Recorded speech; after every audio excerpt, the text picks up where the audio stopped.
Bueno, yo quería, como parte de la organización de estas jornadas, agradecerle mucho a Alejandra y a Federico por haber venido. Y quería comentarles dos cosas, no sé si ustedes saben. Una es que Eve en sus talleres daba textos de ellos, de Alejandra y Federico, y otra es que en esta universidad, en una materia que damos con Eduardo, trabajamos con textos de ustedes, con Había una vez un pájaro y con Cielos de Córdoba. ¿Sabían eso? Bueno, yo voy a referir a la relación de Eve con la filosofía. Un amigo de Eve alardeaba en broma un día sobre su apertura por tener amigos con bastantes más años que él. Por ejemplo, soy amigo de Eve, dijo.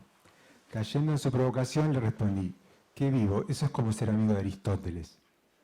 No sé por qué me salió el nombre del que en algún momento fue considerado el filósofo por antonomasia, pero si la humanidad se divide en platónicos y aristotélicos, Eve quedaría probablemente entre los segundos y más cerca de las tradiciones posteriores que valoran la experiencia y los sentidos como fuentes de conocimiento. Investigó además como Aristóteles a los animales y encaró también una reflexión sobre la felicidad, menos directa y explícita quizá en el caso de Eve, pero no menos sostenida y decisiva, en la medida en que determinaba de algún modo la elección de los temas a los que se abocó: Paraguay, los indios, los animales. Aunque el hombre es el único animal que ríe, ¿cómo llamar a aquello que expresa sin proponérselo a un caballo que corcovea libre o un cachorro entregado al juego?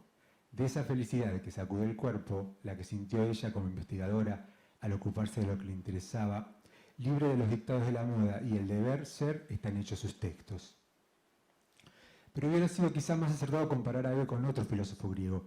Ella misma se reía de que parecía Sócrates cuando entraba en conversaciones con remiseros, vecinos y cuidadoras de perros, porque respondía como lo hace el maestro del diálogo en los textos platónicos para estimular la conversación. Pero no suponía que ni ella ni el otro tuvieran la verdad, ni que la estuvieran alumbrando juntos. En realidad desconfiaba bastante de los discursos, sobre todo por la permanente interferencia del etos, la imagen de uno mismo que más o menos conscientemente siempre construimos cuando hablamos. Eve buscaba vías alternativas a lo que se dice, confiaba más en el lenguaje de las actitudes, los modos de caminar y de saludar, los tonos de voz, las ocurrencias espontáneas. En Lima, por ejemplo, una vendedora ambulante con la que Eve mantuvo un intenso diálogo le echó perfume cuando se despidieron.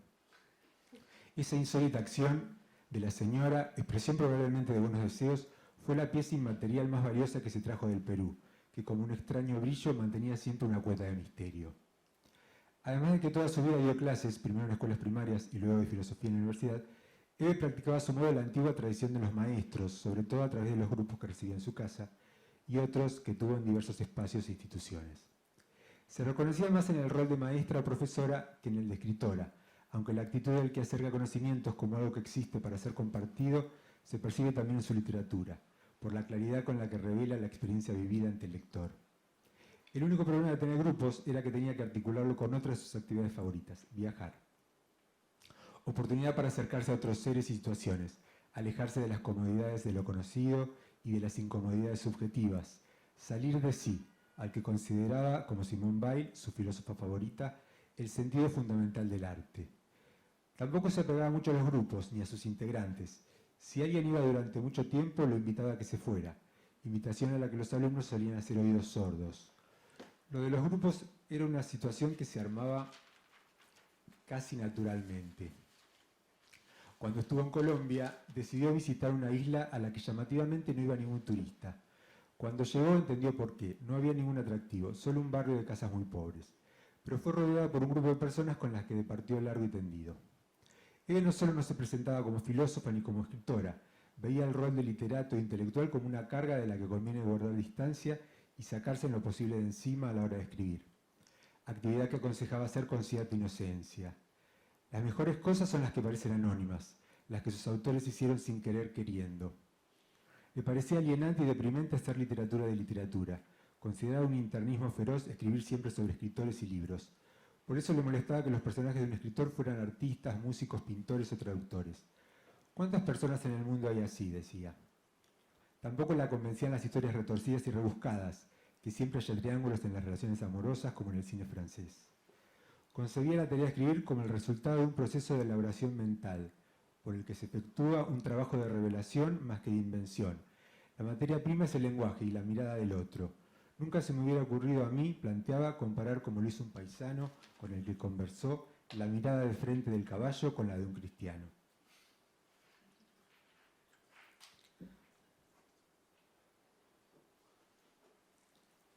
Una de las estrategias para no caer en la trampa de la importancia propia, que como aclaraba, no es un problema debido a que la vanidad sea un pecado imperdonable, sino porque impide la objetividad, es registrar las pavadas que se nos ocurren y que son mucho más sustanciosas que las construcciones de nosotros mismos que nos dejan siempre bien parados.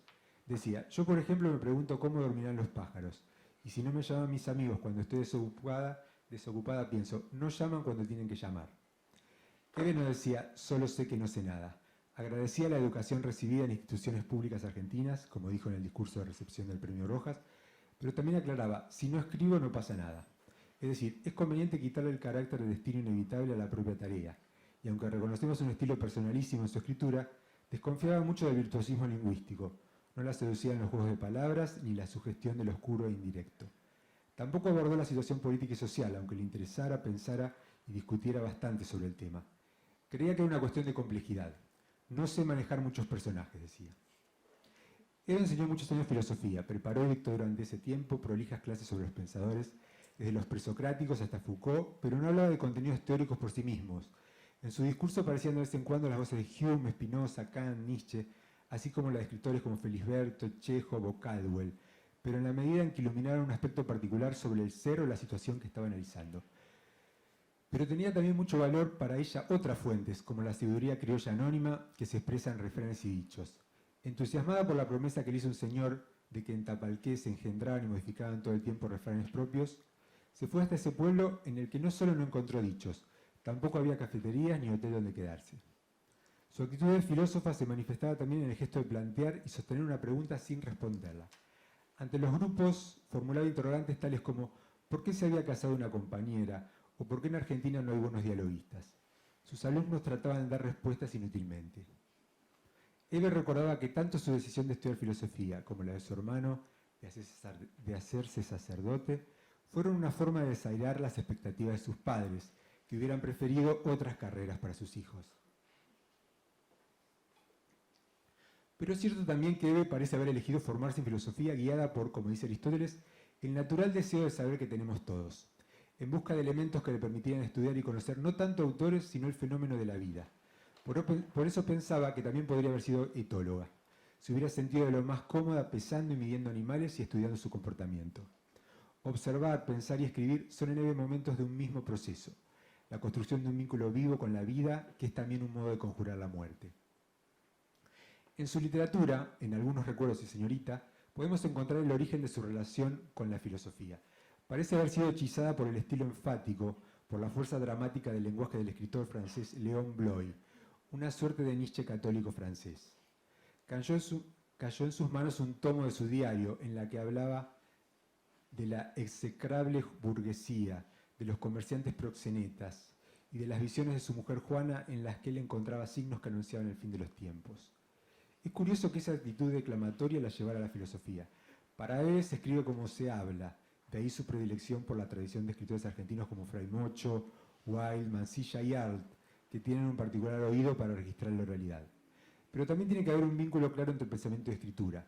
No el fluir de la conciencia, no se trata de manifestar desordenadamente todo lo que se me ocurre, fenómeno al que denominaba la regadera, pero si se presentan ideas tienen que mostrarse prolijamente, claras y ordenadas, con la actitud de quien comunica francamente.